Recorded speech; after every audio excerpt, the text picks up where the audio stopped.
Everybody's enjoying the holidays. Please rate, subscribe, comment. Let me know how you feel about these. Let me know if there's anything else you want to break down so we can keep growing the channel. I'm having fun doing this because of plays like you just saw. So the 49ers offense, 8 in a row, haven't missed a beat despite the 7th round pick playing. And it's because of plays like this, right? So we have Brock Purdy with an unblocked defender in his face, and he's not bothered by the opposite color, and he's able to get this throw off, and that's not easy, right? So most quarterbacks are going to throw from 3/4 or even, from their ear. So what we see here is a quarterback dropping down, adjusting on the fly in the split second, and making a throw from not really even the sidearm. It seems like it's closer to submarine. But that's what makes this offense fun, right? Purdy's creative. He thinks outside the box, and that's what you need to win in the NFL, and that's what we're seeing so far. So let's get into it. I want to talk about Purdy. I want to talk about Kittle, the running game, some of the schemes that Kyle Shanahan does, and of course the blocking, because I don't think we're putting enough emphasis on how well the 49ers are blocking, and they're having fun doing it. So let's talk about that. All right, so we have 3 receivers to the top of the screen, and Brandon Ayuk to the bottom. And Purdy sends Ray McLeod in motion. We have a defender going with him. So now, what does that tell Purdy? It's man coverage. And what they're going to run here. So you have a post-wheel concept. Brandon Ayuk's going to run post. Ray McLeod's going to run the wheel. And then to the top of the screen, you have kind of a switch concept, a high-low concept. Juwan Jennings is going to run 5 and in. George Kittle's going to run 10 and in. So let's see how this plays itself out. So instantly, he knows where to go, right? We just talked about the man indicator and what this motion does, and this is an important part. So everybody's in man coverage. Let's see who's coming, right? All right. 1, 2, 3, 4, 5. Usually when you're in man coverage, it's either too high or you have one person in the middle of the field, and then you have like a low hole player. So because there's no low hole player, because they're bringing an extra defender, the middle of the field is wide open for Purdy, and he takes advantage of that. So that is important. Back foot hits. Kittle in stride. You can see Kittle is leaning on the defender's leverage. That is a really good route right there. And then he does the rest after the catch, but that's what we're used to seeing that. I think the important part here is Purdy knows where to go with the football. Man coverage, it makes it easy for you, right? Doesn't panic even knowing that there is a blitz. And Washington is a really good defense. They, I believe, are in the top 10 since week 10, so 49ers did not have any issues. Good route by Kittle to, again, lean on the defender's leverage. Knowing that he's going inside, it's really tough to stop there, and obviously he falls, but they get an explosive play out of this. Very simple, but great execution. There's great execution, and then there's this. So 4th and 1, right? I just showed the plays of how the 49ers were moving the ball. Just run your offense. Easy. Ty Davis Price had, I believe, a 7-yard gain leading into this, where you just do what you usually do, and you have no issues moving the ball. But Kyle Shanahan has a propensity of getting a little too cute in these high leverage situations, and I've never been able to understand that. So I'm sure you know the play. You remember the play. It's the same or a similar play that the 49ers ran against the Saints a couple years ago with Kyle Juszczyk in the same scenario. It's just an option. Doesn't work out. And I think people are saying it's hindsight to say, well, if it would have worked out, you wouldn't have said anything. I don't believe that at all. I'm in the mindset of you just do what you usually do, and it will probably work. And I'm not a big fan of calling in 4th and 1, 4th and 2, 4th and 3 situations, calling something that only calls for you getting 2 or 3 yards. So if you're going to throw the ball 7, 8 yards. And in this situation, like, you are going against a very athletic defense. This is a very athletic player. And you can see he resets Trent Williams, which is not easy to do. So sure, the 49ers were never counting on that. But for this play to work, you are relying on your fullback to make a left-handed pitch to Christian McCaffrey. And if it's a clean pitch, does it work? Sure. But that is a lot to ask for, right? Where in most cases, how many times have we seen the 49ers run just straight up run behind number 71 and pick up the play. Or, I mean, again, they can do so many different things here, but the execution's lacking. And it's a good defense as opposed to the Saints a few years ago, where I think Kyle Shanahan understood, hey, I have to go toe-to-toe with Drew Brees. This is not Drew Brees. You're not facing Drew Brees on the other side. It's Taylor Heineke, and we saw him get benched. So I think when you're looking at this from a big picture point of view, simple, right? Find a running play that you're confident in, find a quick passing game that you're confident in, and you stay on the field. Unfortunately, it didn't work out for the 49ers, but I don't think it's hindsight to question that call. A lot had to go right for that play to work. Running side to side against a very fast defense, a very athletic defense. And as we saw, just a lot had to go right for this play to work, and it didn't. Yeah, that's tough. So I feel like this has been a thing every time Purdy's taken the field, where he's tasked with avoiding a free rusher, and he does not get tackled by that free rusher. This is an incomplete pass. Could you argue that the ball should be out in front of Brandon Ayuk here, and they should be able to pick up a first down? Sure. But we're focusing on the process, and we're focusing on Purdy being able to keep his eyes downfield so he's not flustered. It'd be easy to throw the ball away, right? Or, throw the ball away, live for another down. Instead, that little pump fake that's been happening every week is how the 49ers are able to stay ahead of schedule, how they're able to make these big plays. And again, so he makes the guy pump fakes right there. His eyes could go right here to Kittle, check it down, but no, he's looking down the field, and that has been another part of his process that I've really been enamored with, honestly. So, incomplete pass, but his process and how he's seeing the field right now is very impressive. And we're seeing that pay off in the big picture. I think with quarterback play, we get so caught up in these highlight plays that we forget the small plays, the plays that keep your offense on the field. Like, that's what makes a really good quarterback, and Purdy has proven that he's able to make these plays. So it's 3rd and long. It's 3rd and 9. If you punt here, who knows how the game turns out. It's another high-low concept. I call it a switch concept, but we'll just leave it as high-low. So they just ran this, and we just showed this. So this time, Brandon Ayuk's going to go 5 and up, 5 and in. Juwan Jennings is going to go 10 and in, and then they're going to use Kittle as the clear out. So let's watch how the Commanders play it. And instantly, this is the strong hook defender. This is who you have to be worried about. His back is turned to Jennings. So as a quarterback, I'm thinking there's no way he's going to make this play. Look at the ball right now. The ball's already coming out of his hand. That is high level in itself. Where the location of the pass is. So knowing that the defender's back's turned, he's not going to be able to flip his hips and come all the way back. So Purdy's going to put the ball low. That way he protects Jennings from any potential hit, and it makes it an easier catch. But honestly, this is very impressive and probably one of the better throws that he made all game. Doesn't seem like much. Jennings dancing at the end there. So these are the plays you have to make. Watch the offensive line here. So Aaron Banks is going to Washington has a very good defensive front. Probably one of the best defensive fronts in the NFC. So here's John Allen, 1st-round pick. He's going to push Banks back a little bit. So they run a stunt. Okay, same. Montez Sweat, 1st-round pick. Run a stunt, pushes Banks back. There's somebody in his grill right here as he's throwing the ball. Does not matter. That's good quarterbacking right there. 49ers, stay on the field. 1st down, keep the chains moving. All right, so picked up a 1st down now.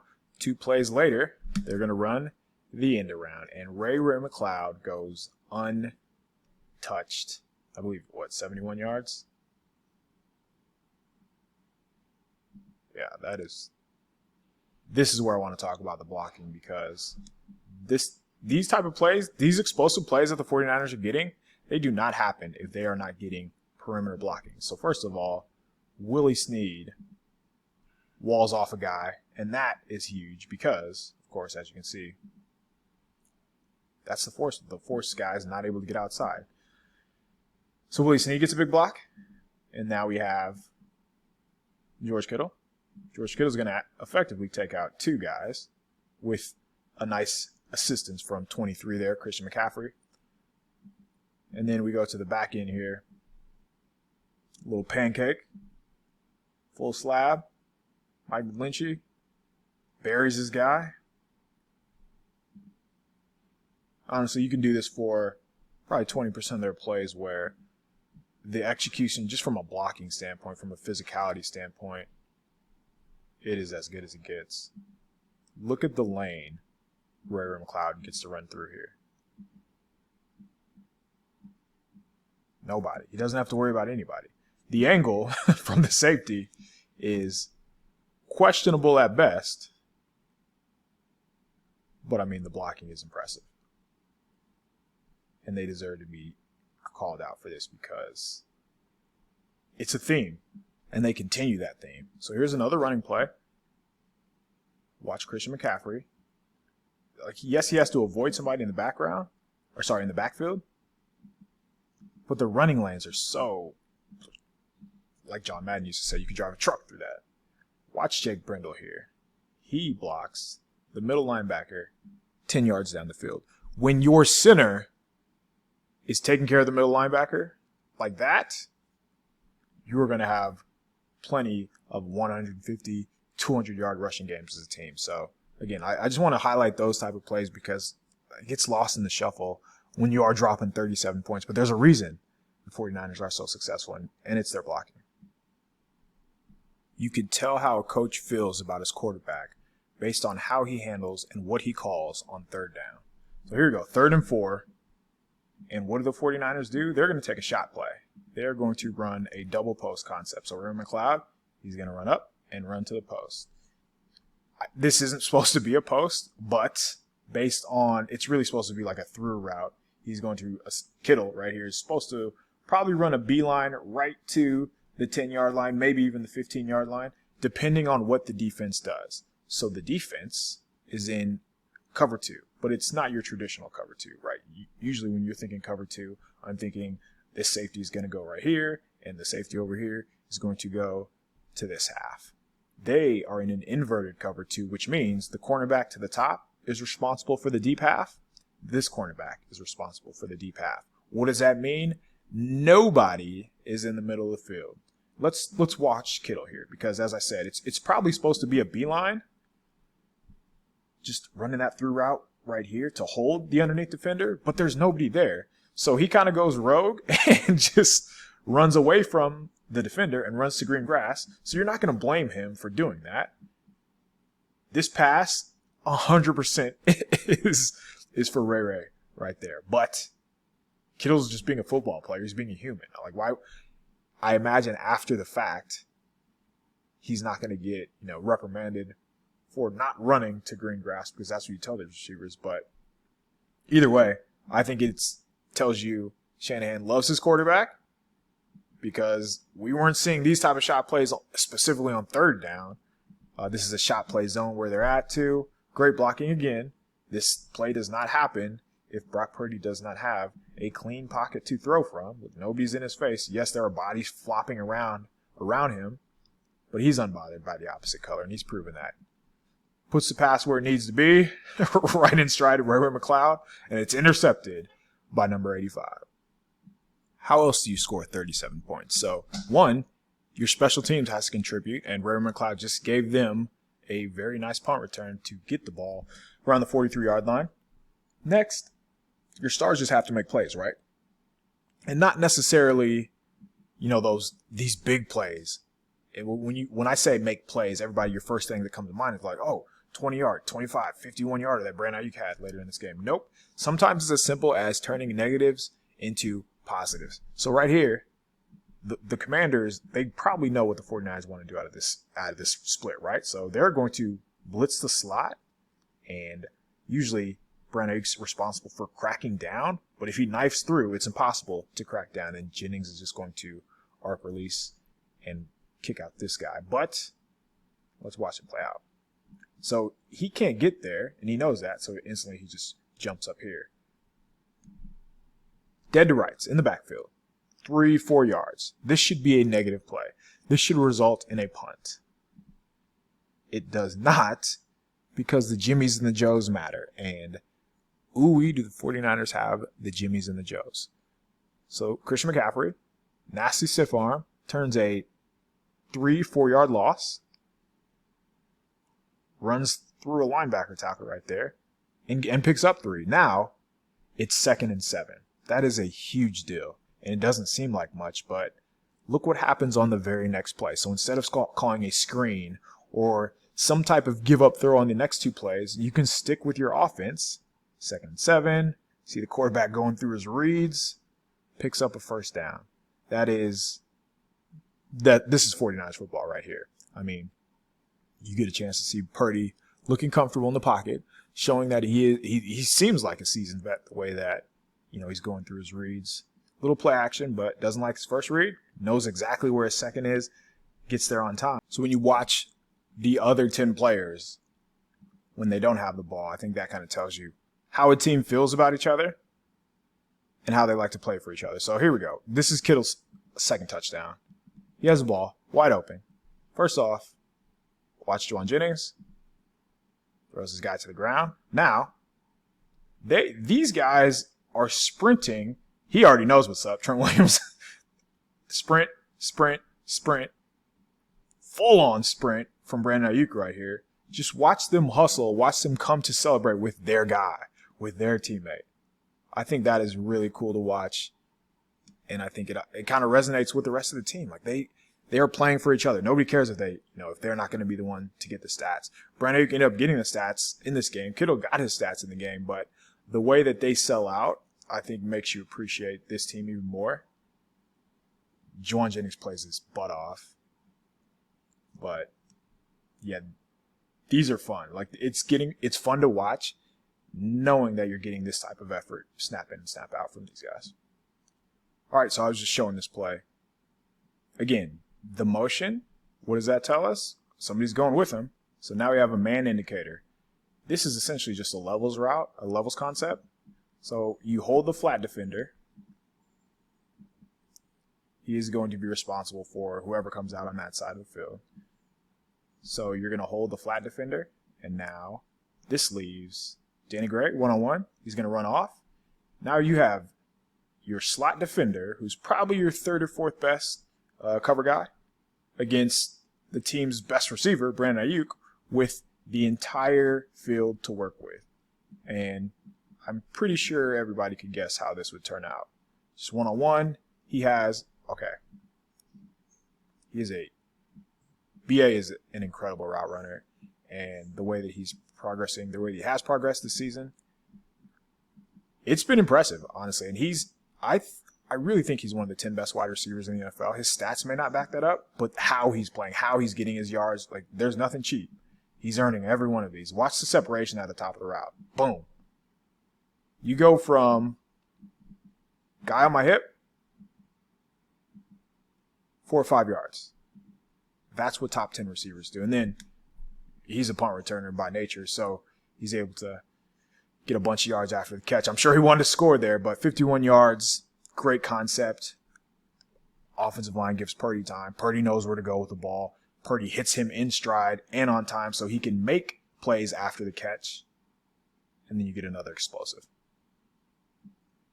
And one of my favorite parts about just who Brandon Ayuk is as a football player is his blocking. So here he is in the slot. He's engaged right now. How many times do we see receivers just be content with that, right? Just be okay with blocking and not really trying to drive their man. Watch what Brandon Ayuk does here. He is 7, 8 yards out of bounds. He's a pain in the ass. Make no mistake about that. He's a nuisance, and that is a great thing, right? You want your receivers to take pride in everything that they do. So, I mean, this team's won 8 games in a row for a reason. There's no doubt the defense is special. The offense is one of the best units in the NFL too. They're starting to catch up to the defense, which is a scary sight. Good luck to the Raiders, man. It has a chance to get ugly, but at the same time, I think the 49ers they're continuing to get better, which is a scary sight. So, again, that'll do it for me. Thanks for watching. Please subscribe, comment. I'm going to try to get something out about the defense before the weekend comes here. Not much to say about this offense that we haven't already said. I think especially once the team gets Debo back, for the playoffs, they'll be nasty.